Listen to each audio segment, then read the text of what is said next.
La poesía es conocimiento, salvación, poder, abandono, operación capaz de cambiar el mundo. La actividad poética es revolucionaria por naturaleza, ejercicio espiritual, es un método de liberación interior. La poesía revela este mundo, crea otro, pan de los elegidos, alimento maldito. Estas palabras, queridos amigos de Octavio Paz, nos sirven para presentar hoy los 5 nuevos títulos de la colección Hugo Gutiérrez Vega del Programa Universitario de Fomento a la Lectura de la Universidad de Guadalajara, Letras para Volar. Me da mucho gusto estar aquí con ustedes. Soy Jorge Sousa, coordinador de esta colección, y quiero platicarles un poco tanto sobre esta serie de libros como los 5 últimos títulos que vamos a presentar ahora.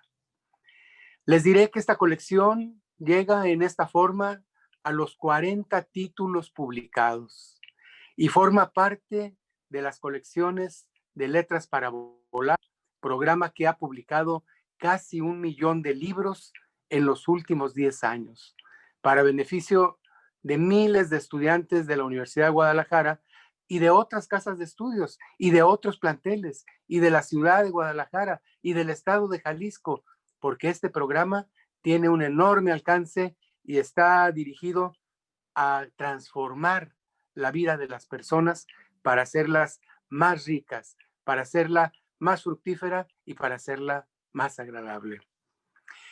Quiero comentarles también que esta colección, bueno, la dirige la doctora Patricia Rosa Chávez, una funcionaria incansable, y que ahora dirige también, coordina el Instituto Transdisciplinar de Literacidad, desde donde este esfuerzo por la lectura, por la escritura, se sigue realizando con bases muy sólidas, con bases científicas muy consistentes para beneficio, pues, de la Universidad de Guadalajara y de toda nuestra entidad. Los títulos que tenemos el gusto de presentar ahora, pues son los siguientes. El primero se llama Irrigaciones. Son poemas en torno al corazón. El corazón, como ustedes saben, pues es una metáfora del amor, de la pasión, de la médula de la vida, de lo que late, y precisamente por eso se ha hecho esta antología de poemas del corazón que tomó la poeta y tallerista Patricia Velasco de numerosos autores. Fue seleccionando los mejores poemas del corazón de medio centenar de autores para reunirlos en este libro, en esta antología que se llama Irrigaciones y que ya pueden ustedes consultar en las páginas, en las redes sociales de Letras para Volar. El segundo se llama En busca de horizontes y son poemas en torno a los viajes. Estos poemas, bueno, como ustedes saben, la tradición de los poemas de viajes es antiquísima.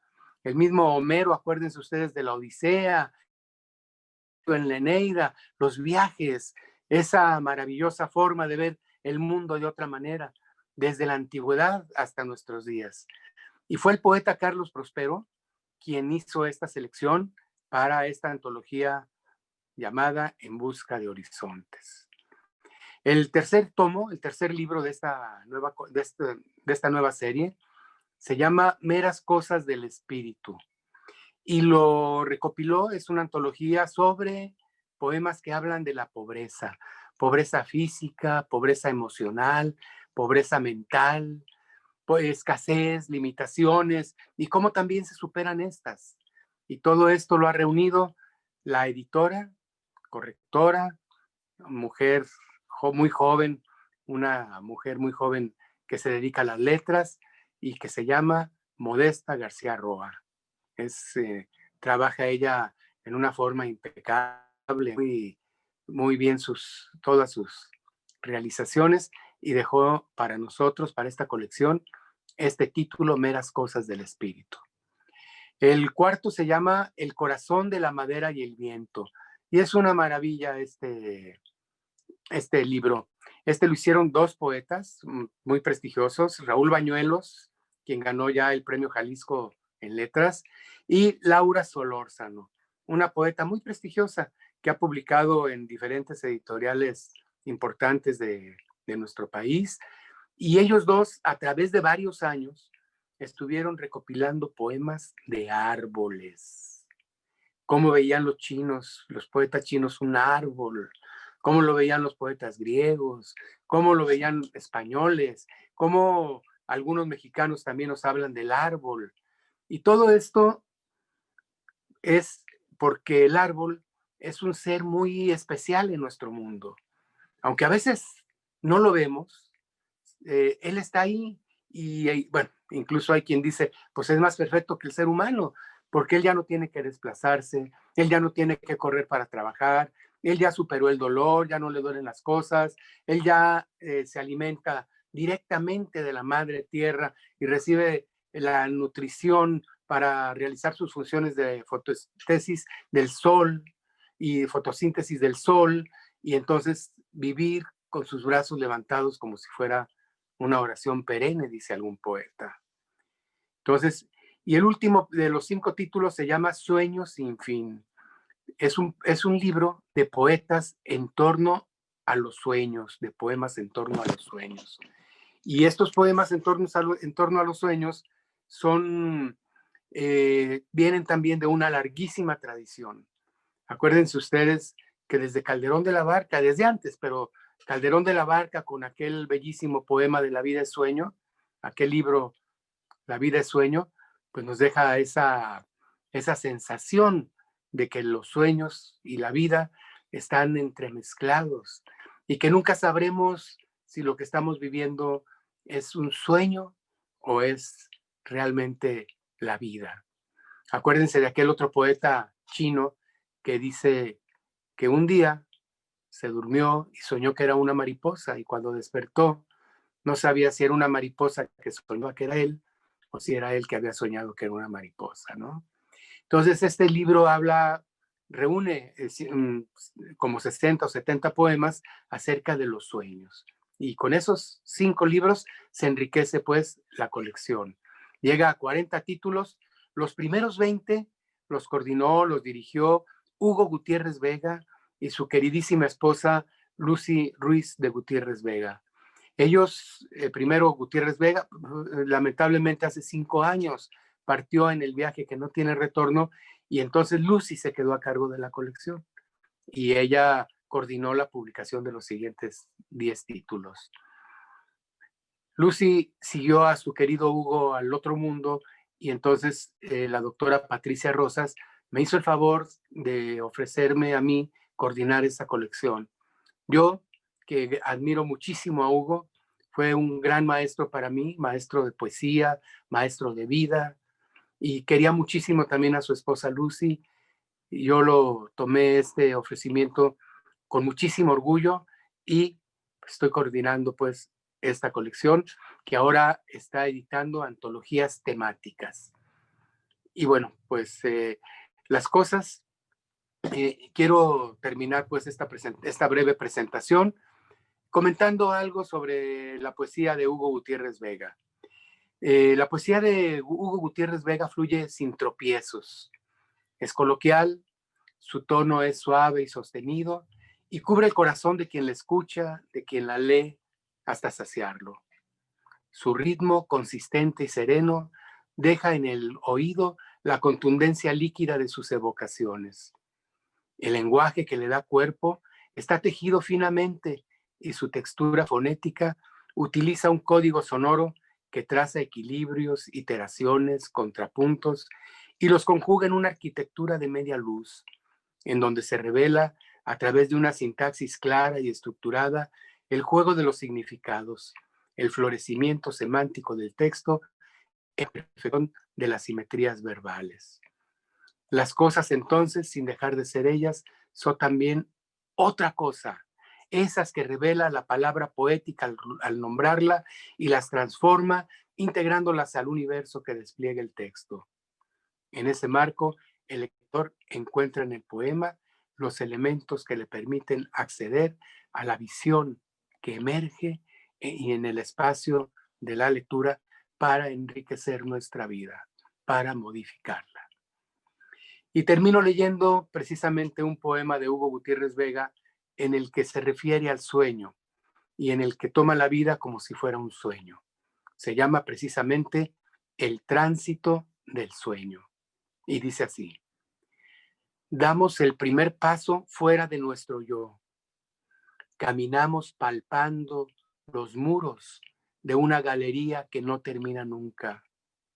Más inhábiles que un niño, más débiles que la mañana de invierno, recorremos las calles de esta ciudad que es nuestra y que no conocemos. Mejor la humedad del vientre, las garras apretadas y el cordón de la vida siempre dulce. Mejor de carne en que comenzó el tránsito y la aventura estaba ligada sin remedio a una fuerza tierna y expectante. No terminará nunca la galería del sueño. ¿Qué hay detrás de este andar sin ver caminos? ¿Dónde se detendrán nuestras palabras? ¿En qué cauce se desnudará el aire de la búsqueda? ¿Y qué vendrá después? ¿Será el infierno? Este grabado de Doré, estos gritos que escapan de la gorra de Dante. Amigo, el tiempo no responde. Pregunta que la esfinge está dormida. Está dormido Dios. Tú y yo estamos aquí tocando con los dedos la inútil galería. Muchas gracias, queridos amigos, y a disfrutar de la lectura. Cuando nos invitaron a coordinar las colecciones de los libros del Programa Universitario de Fomento de la Lectura de Letras para Volar, a Carmen Villoro, la colección de narrativa del maestro Fernando del Paso, a Jorge Sousa, la colección de poesía que lleva el nombre del maestro Hugo Gutiérrez Vega, y a su servidor a apoyar al maestro Carlos Fernando Bebia Romero en la colección de ensayo, pues creo que los tres nos sentimos muy honrados de colaborar con estos grandes maestros.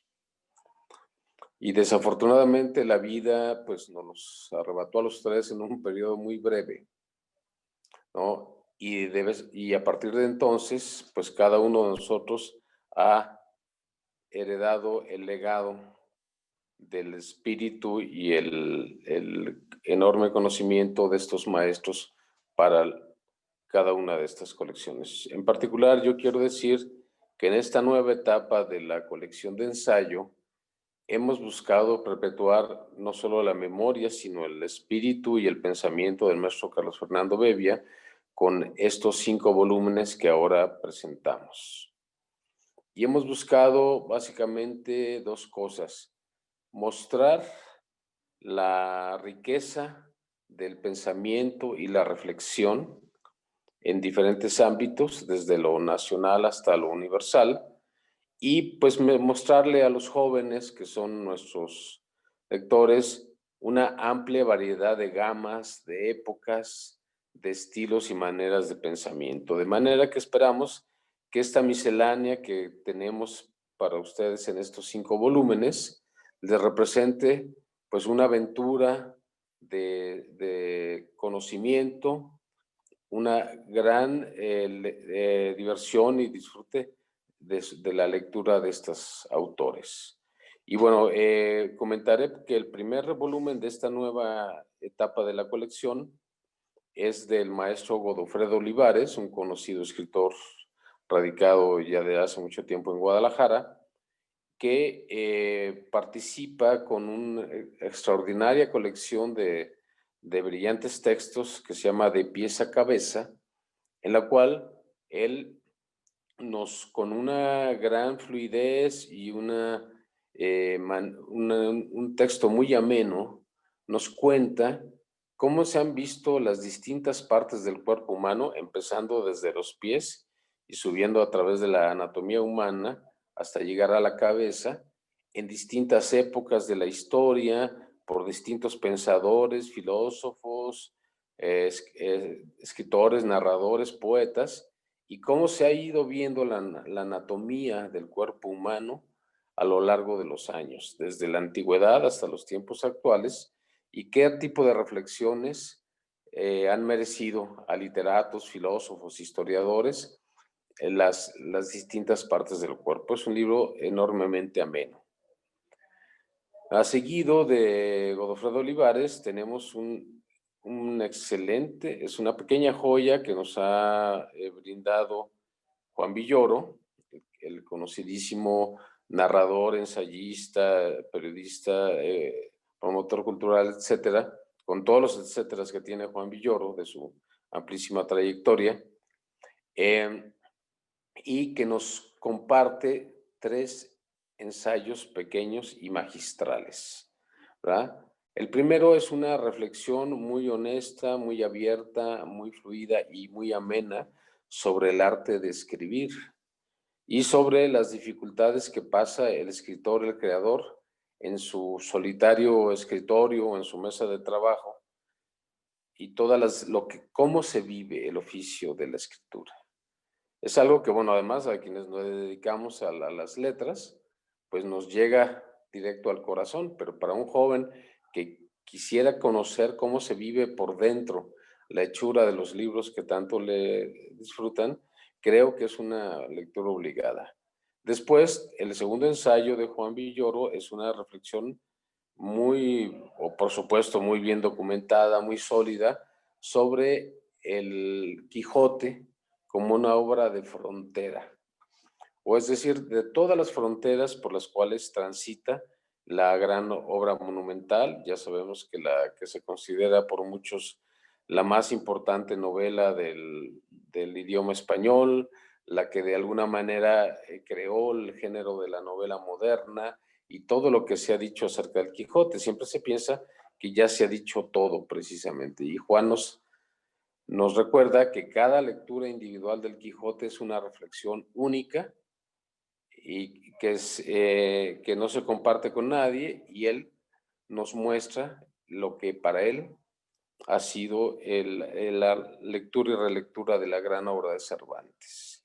Y cierra pues con una también maravillosa vuelta por también la famosísima novela de Pedro Páramo y los cuentos del Llano en Llamas de Juan Rulfo, ¿verdad?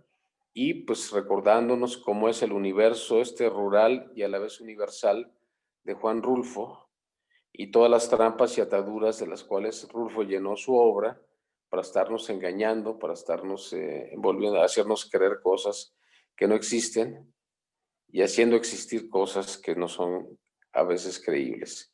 Entonces, con estos 3 ensayos, Juan Villoro pone en la mano de los jóvenes un mundo completo, 3 mundos completos relacionados con la literatura. El tercer libro es también una pequeña joya, porque es una autora peruana, hija de un militar y aristócrata peruano y una mujer francesa, que vivió en el siglo XVIII, el siglo de las luces, y que se llama Paseos por Londres. Es una verdadera joya que le debemos al maestro Enrique Jardel, que prologa el libro, de conocer a una mujer de origen latinoamericano, que vivió y se casó malamente en París, regresó a Perú, volvió a Europa, y que era una gente que, por haberlo vivido también de manera personal, conocía de la injusticia y de la discriminación hacia las mujeres, y que era sensible a toda la situación de la discriminación social, ¿verdad? Y entonces ella nos retrata en estos paseos por Londres, que no es un libro de memorias de femenina ni nada, es un análisis sociológico, antropológico, de lo que era Londres y la Inglaterra de la era industrial, del siglo XVIII, ¿verdad? Cómo se estaba viviendo el nacimiento de la era industrial, el nacimiento de los obreros, de los proletarios, con una visión socialista, que hay que decirlo, ¿verdad? Y un feminismo incipiente, que es como uno de de las raíces históricas de lo que ahora está tan vivo, de la defensa del género femenino. Es una obra obligada y me parece que le aporta a los jóvenes el conocimiento de la historia de este movimiento de la equidad social. Y bueno, cerramos con dos obras muy especiales, ¿verdad? Del siglo XVIII, que son el discurso preliminar a la enciclopedia de Jean d'Alembert, un matemático francés brillante que junto con Diderot armaron como editores la gran enciclopedia francesa, que muestra el espíritu de la Ilustración. Y esas reflexiones de Jean d'Alembert, aparte de explicarnos por qué era importante reunir todo el conocimiento que se tenía en la historia de la humanidad en un solo volumen de la gran enciclopedia francesa, y además es un escrito político, donde se defiende de los detractores, muchos que hubo, y a la misma enciclopedia francesa, el rechazo social de la iglesia, de muchos sectores sociales conservadores a la idea de reunir todo el pensamiento científico hasta la fecha. Y cerramos con un libro que también es maravilloso, de George Berkeley, ¿verdad? Filósofo, obispo irlandés, que además de una vida de novela que tuvo, él creó una visión de lo que es el idealismo en la filosofía, en el que plantea que, así en grandes rasgos, la realidad no existe más que cuando la vemos, cuando la escuchamos, cuando la palpamos, y que las cosas no tienen vida propia, la realidad no tiene vida propia. Él es una lucha filosófica contra el materialismo y en defensa, obviamente, de la religión y de Dios, la idea de Dios, pero es una reflexión que en estos tiempos es muy vigente sobre cuál es la validez de la ciencia, del positivismo, de la visión materialismo de la realidad, en estos tiempos tan aciagos que estamos viviendo, en que política y socialmente se cuestionan todos los paradigmas. Creo que es un momento muy oportuno de que los jóvenes lean y conozcan también a George Berkeley. Y bueno, eso resume a grandes rasgos estas 5 propuestas, este menú de 5 pensadores totalmente distintos entre sí, que ponemos en las manos de los jóvenes universitarios y de los jóvenes en general y sus familias, para que conozcan más de lo que el espíritu del maestro Carlos Fernando Bebbia nos ha heredado. Muchas gracias. Hola, ¿qué tal? Pues tengo el gusto de presentar los nuevos títulos de la tercera serie de la colección Caminante Fernando del Paso de narrativa del programa de fomento a la lectura Letras para Volar. Bien, los 5 nuevos títulos consisten en lo siguiente. Seguimos con la serie de mujeres escritoras, que fue una decisión que tomamos a principios del año pasado para que hubiera un equilibrio en esto de la equidad de género en cuanto a darle visibilidad a las escritoras, y así lo hicimos. De manera que tenemos ahora 5 nuevos títulos. Uno es Reacomodos textuales, es nuestro primer libro. Es un libro de Margot Glantz. Margot Glantz enfoca su mirada en estos cuentos, en estos ensayos, en estos textos, en el detalle, en una escena de la vida.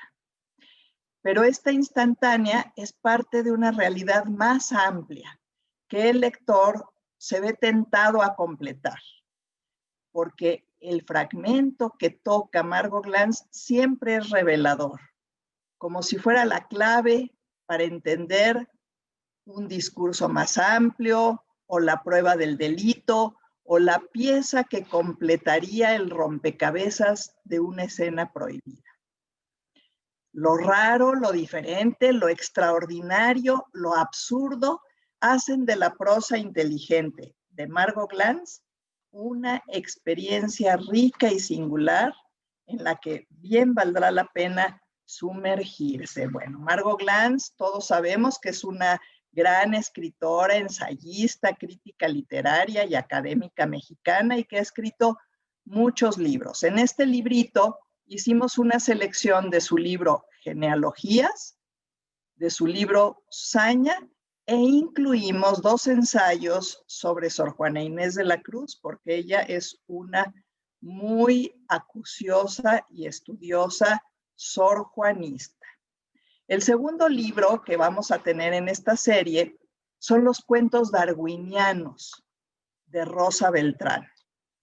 Rosa Beltrán es una novelista, cuentista, ensayista, traductora, ha escrito varias novelas, varios libros de cuentos. Ella es una académica de la UNAM y pues en este caso nos comparte, nos regala, porque recordemos que todos estos son derechos de autor que las autoras y los autores regalan para los estudiantes de la Universidad de Guadalajara.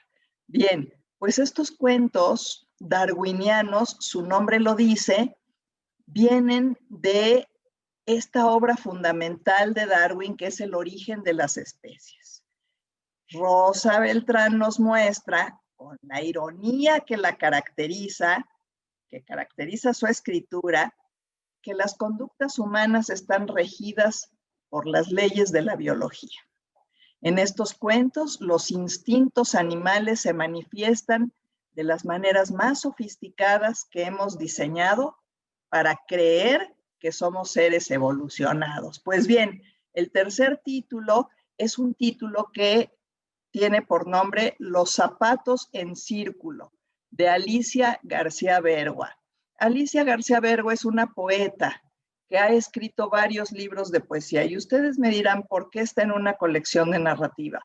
Pues bien, porque es una poesía que cuenta la vida. En este libro, Alicia García Bergua nos narra momentos de la vida y la experiencia emocional de estar ahí. Es autobiográfica. En cada uno de estos poemas se vive con la mente consciente, con el cuerpo atravesado por la vivencia y el alma comprometida. Es un trabajo no solo de lenguaje, sino con el ser profundo. Y estos poemas nos narran de otra manera la experiencia vital. Bien, el cuarto libro es Jugo de Naranja. Ese es un libro de mi autoría. Son una serie de prosas sobre lo cotidiano, sobre objetos, situaciones y pensamientos que nos acompañan a diario. Eso que pensamos que es aparentemente trivial, que no tiene importancia, bueno, pues en estas pequeñas prosas tratamos de resignificar esos pequeños momentos de la vida simple. Y por último, para cerrar estos 5 títulos, tenemos precisamente un libro que cierra todo esto y se llama Caracolas.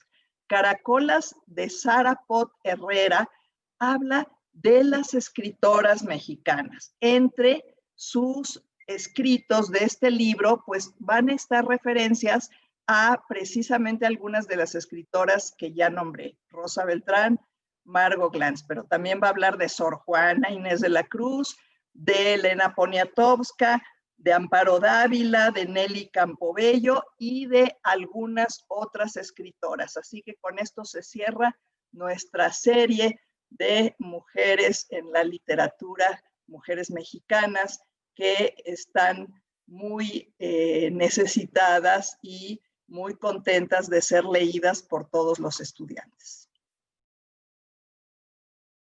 Good afternoon. Buenas My name tardes. is Peter Mi nombre es Peter My pleasure Smagorinsky. today to Es talk un with placer you about hoy hablar con the ustedes book sobre el libro que Yolanda Patti Rosas, Gayol Yolanda and Gayol y yo hemos published editado in y the year publicado en 2020 el año by Bloomsbury. 2020 The con title is Bloomsbury. Developing El título Culturally es Desarrollar Historically una Sensitive educación para maestros Global históricamente Lessons y from culturalmente Education sensible. Program. And como parte del programa de literacidad y tiene una linda portada.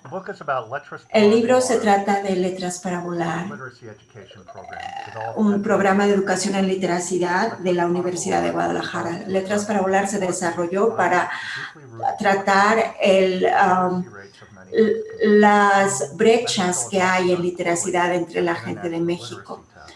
A México no le va muy bien en los exámenes de literacidad y mis colegas me dicen que es porque no hay una tradición de lectura entre los mexicanos. Creen que esta falta de énfasis en la literacidad tiene efectos detrimentales. Letras para Volar fue desarrollado para aumentar estas tasas de literacidad y para que la escuela sea interesante y relevante y que la escuela sea un lugar valioso con comunidades de indagación y que haya un entendimiento de cómo enfrentar la inequidad para mejorar la situación. Si la educación de los maestros es mejorar los niveles de literacidad, es importante entender a la gente de México. Sabemos que sus herencias coloniales y prehispánicas han dejado una riqueza cultural y que se han producido también inequidades y otros retos. Letras para Volar se dedica a desarrollar la lectura en los niños y la juventud y así como desarrollar habilidades de liderazgo en nuevas generaciones para que puedan pensar en las condiciones sociales de México. También hará liderazgo para que otros identifiquen y resistan la manipulación política al generar nuevas ideas y que produzcan una sociedad equitativa y sostenible. Letras para Volar se basa en 4 principios: el amor de la literacidad, el valor del pensamiento científico, el respeto por las tradiciones ancestrales relacionadas con el amor a la naturaleza, el sentido de la amistad y el arte colorido, la justicia social y la solidaridad, porque necesitamos un nuevo México. El libro empieza con una sección en la educación en literacidad en México. La doctora Rosas da contexto para Letras para Volar en el sueño de un nuevo México. Rosa presenta antecedentes históricos en las condiciones que han dado forma a las prácticas en México, incluyendo la tensión entre los valores culturales y las prácticas de los tiempos coloniales a la fecha. Establece un programa que ayuda a desarrollar el potencial intelectual de los mexicanos con hábitos de lectura, escucha activa y expresividad. El capítulo ayuda a los lectores a entender el desarrollo de Letras para Volar. Yolanda Gayol y Patricia Rosas explican cómo se concibió el programa en literacidad. Este programa busca preservar la herencia de los indígenas y que la sociedad evolucione a Letras para Volar. Empezó con una serie de actividades de lectura y escritura entre niños en las plazas de Guadalajara y ahora tiene actividades más formales. Trabajar desde el punto de vista crítico fue diseñado para romper con las inequidades y preparar a los maestros para que lleven a sus escuelas a la innovación en la educación. Rosas y Gayol sitúan al programa históricamente y a la luz de las necesidades nacionales con los 4 pilares del programa y sus dimensiones clave como su compromiso con la responsabilidad social. La segunda sección del libro se refiere a las cuestiones sociales y cognitivas en la educación de la alfabetización. Los autores revisan el conocimiento crítico necesario para participar en el nuevo México. Los autores recurren a los cursos que imparten en el programa de maestría para resaltar las teorías y valores importantes de Letras para Volar. Patricia Córdoba se centra en cómo la lingüística, el estudio del lenguaje y su estructura puede ayudar a los profesores a capacitar a sus estudiantes para navegar por un mundo cada vez más complejo. Este capítulo hace hincapié en la lingüística aplicada, un campo que considera el lenguaje como algo que la gente común utiliza y no como un sistema abstracto. Este enfoque funcional es fundamental para la orientación de justicia social de Letras para Volar, que proporciona a los estudiantes herramientas para el aprendizaje académico. Patricia Cisneros describe a continuación cómo el programa incluye la atención a la vida cotidiana. Este enfoque sugiere la necesidad de que los profesores se basen en el conocimiento del hogar y la comunidad de los estudiantes para hacer que el aprendizaje escolar sea vibrante, relevante y atractivo. Hace hincapié en las prácticas de alfabetización centradas en el estudiante y orientadas a la actividad, y que se emplean para resolver los problemas que importan a los estudiantes. José Luis Iturrioz Leza se centra en los descendientes de sociedades originales que a menudo no encajan con las tradiciones eurocéntricas, en una nación en la que muchas lenguas y culturas originarias siguen siendo vibrantes. Se debe respetar el patrimonio y las culturas de todos los alumnos si se quiere lograr un sistema educativo y una sociedad inclusiva. Sin embargo, lograr este equilibrio equitativo es difícil, dadas las diferencias fundamentales entre las sociedades coloniales y las sociedades originarias. El Nuevo México exigirá encontrar formas de coexistir en una sociedad justa.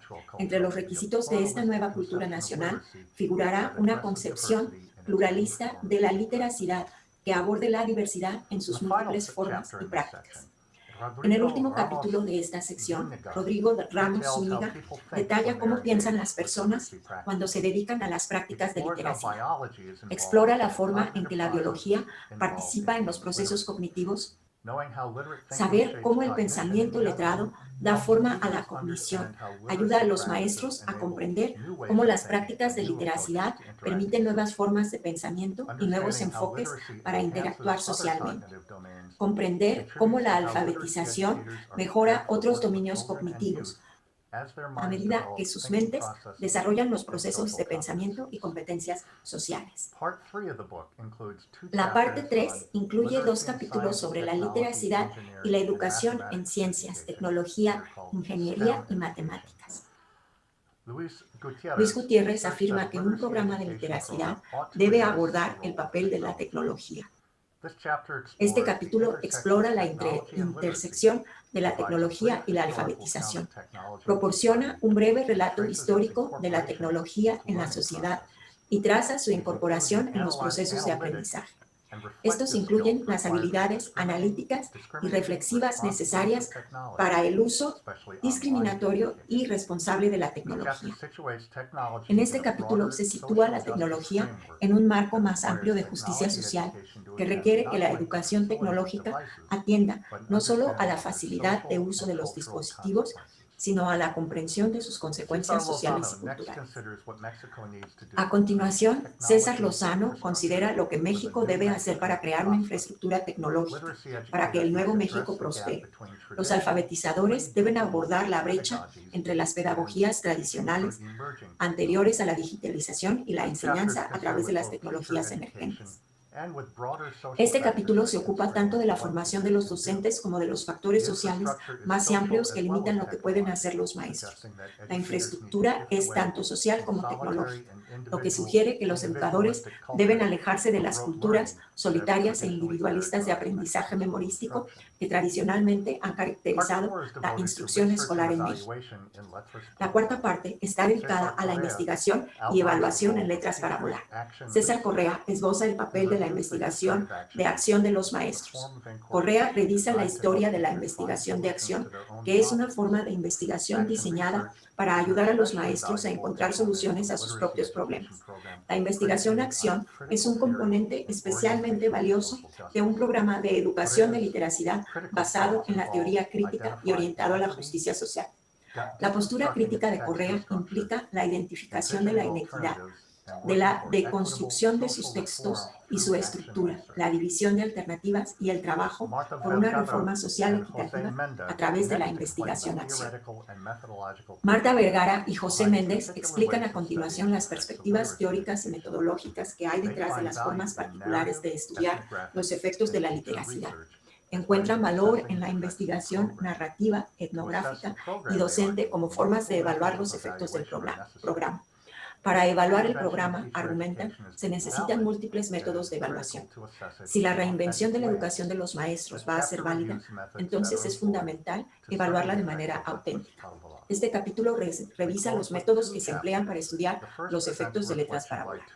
Cerramos con 2 capítulos. El primero presenta una reflexión de 2 graduados del programa, Rita Alejandra Gracián Flores y Erika Graciela Staupfer Reyes. Ellas afirman que la literacidad es un derecho humano que debe estar en el centro de un programa educativo.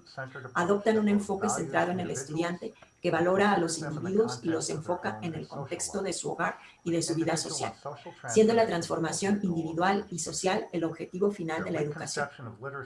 Su reconcepción de la literacidad como un hecho humano y una herramienta de liberación sirve como un valor guía en su continuo crecimiento como maestros académicos.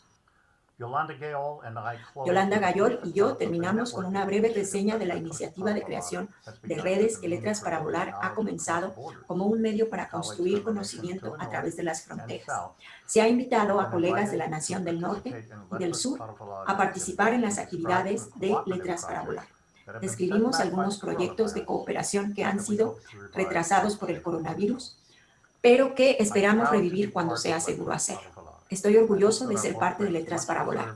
Espero que nuestro libro traiga una muy merecida atención y aclamación a este programa, a esta universidad, a esta ciudad y al estado de Jalisco por sus esfuerzos pioneros de usar la educación para transformar la sociedad.